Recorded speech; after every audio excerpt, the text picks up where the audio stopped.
Tens of thousands of Australian families will buy a Chinese SUV this year, and most of them will spend more time comparing screen sizes than asking whether the brand will still have a dealer network or spare parts in 5 years. Owner forums, government recall databases, Australian Financial Review investigations, and real-world data covering hundreds of thousands of vehicles reveal that the Chinese SUV segment in 2026 is not a monolith. Some of these vehicles represent genuinely transformative value. Others represent a new, and specifically modern, kind of ownership regret. 7 Chinese SUVs ranked. 3 to walk away from. 4 worth every dollar. Starting with the one doing the most damage to Australian wallets right now. If this kind of research is useful to you, subscribe. We do this for every major segment, using real data rather than press fleet impressions. Number 7. The GWM Haval Jolion. There's a version of this vehicle that exists in the sales brochure. A sharp, hybrid-capable, aggressively priced, small SUV that's become one of the best-selling vehicles in its segment. And then there's the version that exists in real ownership. Nearly 20,000 Jolions sold in Australia in 2025 alone, which means the problems surfacing in owner communities are not isolated incidents. They are patterns. The most serious involves the dual-clutch transmission calibration. Owner complaints filed with CarsGuide describe a vehicle whose throttle modulation is uncontrollable in low-speed situations. Roundabouts, car parks, reversing, where the DSG delivers unpredictable power delivery with no warning. One owner's assessment was blunt. The car felt dangerous to drive. That's not an ergonomic inconvenience. That's a safety concern at the speeds where most accidents happen. A software patch has been offered, but owner forums document the problem persisting after updates. The 2026 model carries a separate concern. CarExpert's review noted serious safety shortfalls in that year's specification. And then there's what happens when something breaks.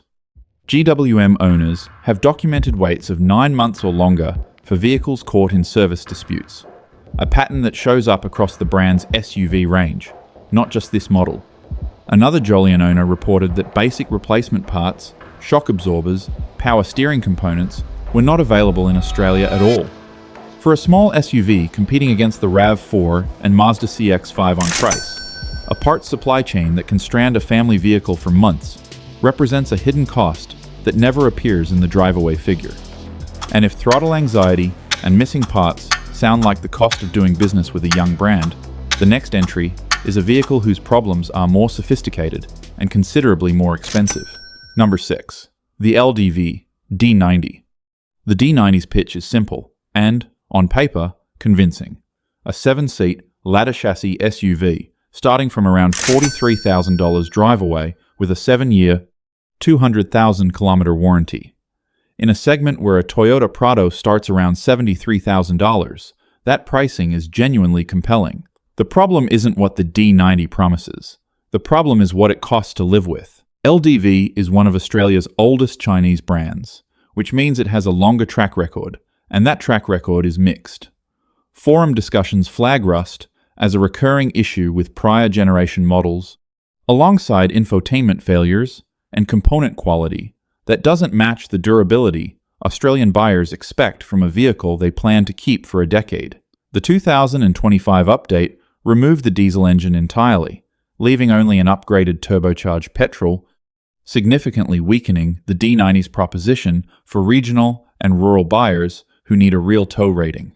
More critically, LDV offers no capped price servicing program on the D90. In a market where Toyota, Mazda, and even newer Chinese brands offer transparent service costs, that absence is a meaningful disadvantage. The 7-year warranty means nothing if spare parts require international shipping. Buyers considering the D90 should ask their dealer to show them parts inventory for a 3-year-old vehicle before signing. But if those 2 entries describe problems that reveal themselves over time, the third reveals itself the moment you open the recall database. Number 5. The MG ZS. The MG ZS introduced hundreds of thousands of Australians to Chinese SUVs. It carries a mature dealer network and one of the sharpest entry prices in the small SUV segment. All of that is true.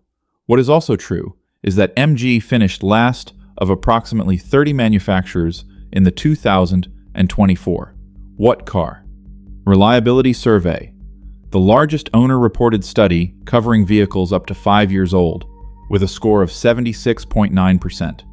37% of MG owners reported a fault. The ZS EV scored 69.3% individually.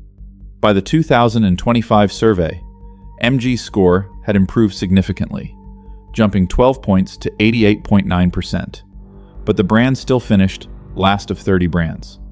The ZS models Australians bought in 2022 or 23 sit in the older cohort that dragged the brand to last place. Owner reports document recurring electrical faults, software glitches, and wheel bearing failures.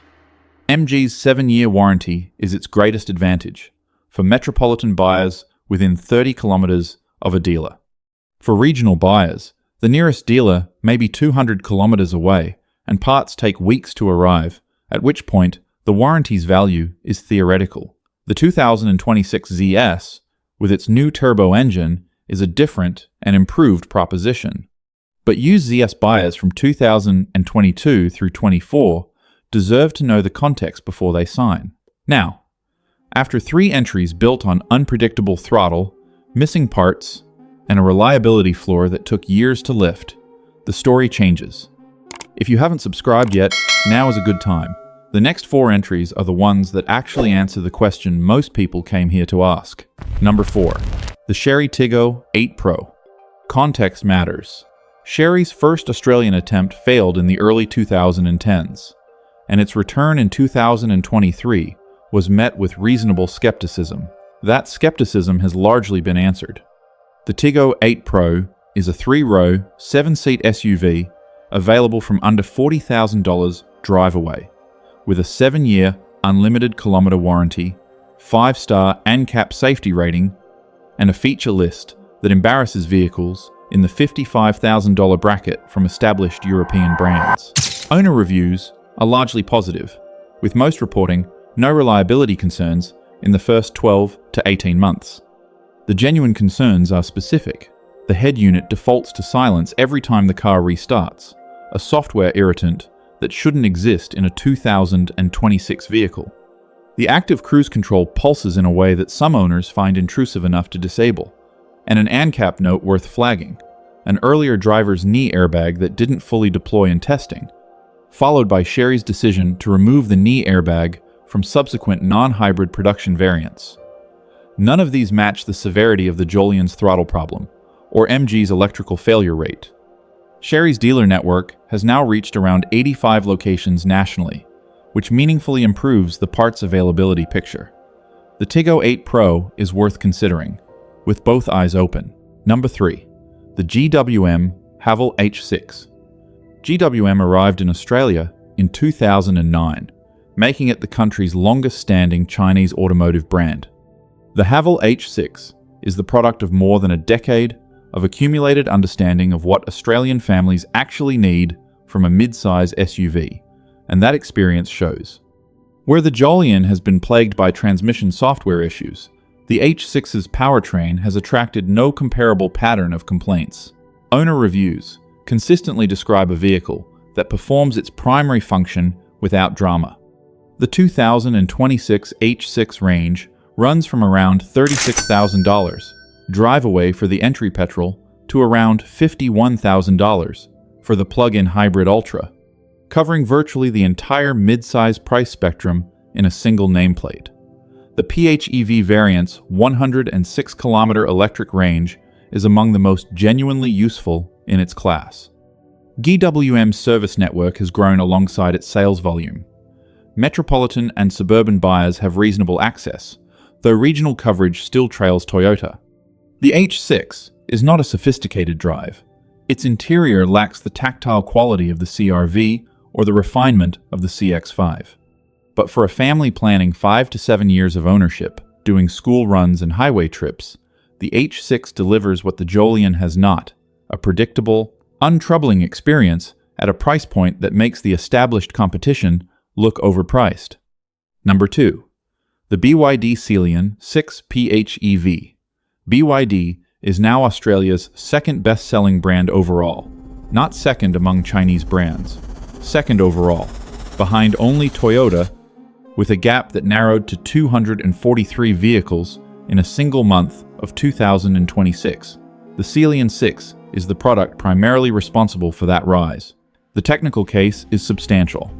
BYD's DMI plug-in hybrid system, proven across hundreds of thousands of vehicles in China, uses an Atkinson cycle petrol engine for efficiency and electric motors for low-speed drive, returning real-world consumption below 2 liters per 100 kilometers for buyers who charge regularly. The Blade battery's lithium iron phosphate chemistry has demonstrated superior thermal stability in independent testing, and BYD's 8-year, 160,000 kilometer battery warranty backs it contractually. The honest conversation is about after-sales service. BYD, Australia's own COO, publicly acknowledged the brand's greatest failing: months-long waits for spare parts, inadequately trained service staff, and unresponsive customer support. BYD moved from a distributor model to factory-backed operations in 2026, and that public accountability is worth something. Whether the plan has translated into outcomes for buyers in Toowoomba or Bunbury is a question each regional buyer should ask at their local dealer. For buyers in Sydney, Melbourne, Brisbane, and Adelaide, where the network is expanding rapidly, the Sealion 6 PHEV represents the most compelling combination of technology, safety, and value in this ranking. The vehicle has proven its case. Give the service network 12 months to prove the rest. And then, the vehicle that captures everything the Chinese SUV segment is becoming at its best. Number 1. The BYD Sealion 7. It surpassed the Tesla Model Y on the sales chart in April 2026, posting one of the strongest single-month results any non-Tesla EV has managed in this market, and it finished as the second best-selling EV overall in 2026. That performance is either extraordinary marketing or a product that delivers. In the Sealion 7's case, it's the second one. No recall information exists for the Sealion 7 in Australia, a clean opening chapter for a vehicle launched in significant volumes at the start of 2025. Issues that surface in owner communities are predominantly software calibration items, an ADAS system tuned slightly aggressively for Australian conditions, an infotainment interface that prioritizes touchscreen over physical controls. These resolve through OTA updates rather than workshop visits. The Sealion 7 holds a 5-star ANCAP rating against the tough 2025 standards, and BYD covers it with a 6-year vehicle warranty, 8-year battery warranty, and 10 years of capped price servicing, the clearest long-term cost visibility in the segment. At under $55,000 before on-roads, the premium RWD delivers a panoramic roof, genuine leather, Dynaudio audio, a head-up display, and an electric range that covers the average Australian's weekly driving 3 times over between charges. Comparably equipped SUVs from Tesla, BMW, or Hyundai typically cost several $1,000s more. That gap isn't explained by quality difference. It's explained by manufacturing, economics, and BYD's willingness to price aggressively in a market it has decided to lead. The weaknesses deserve honesty. Long-term reliability data at 200,000 kilometers does not exist, because no Australian Sealion 7 has reached that distance yet.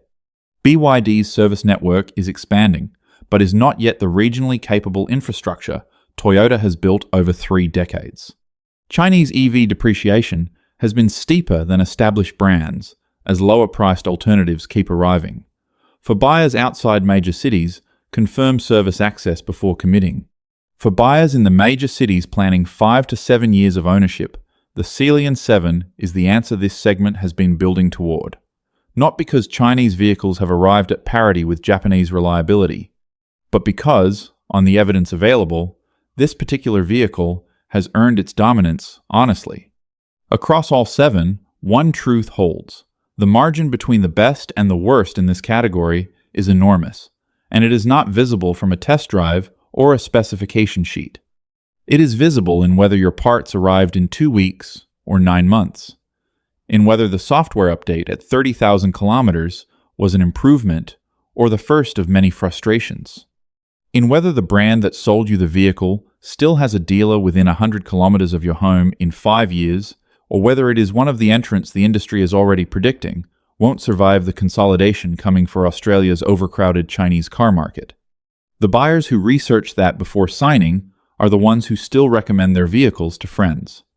In 2026, the data to make that call has never been more available, and now you have it. If this video helped, subscribe. We cover every major segment the same way. No manufacturer relationships, no sponsored content, just the data.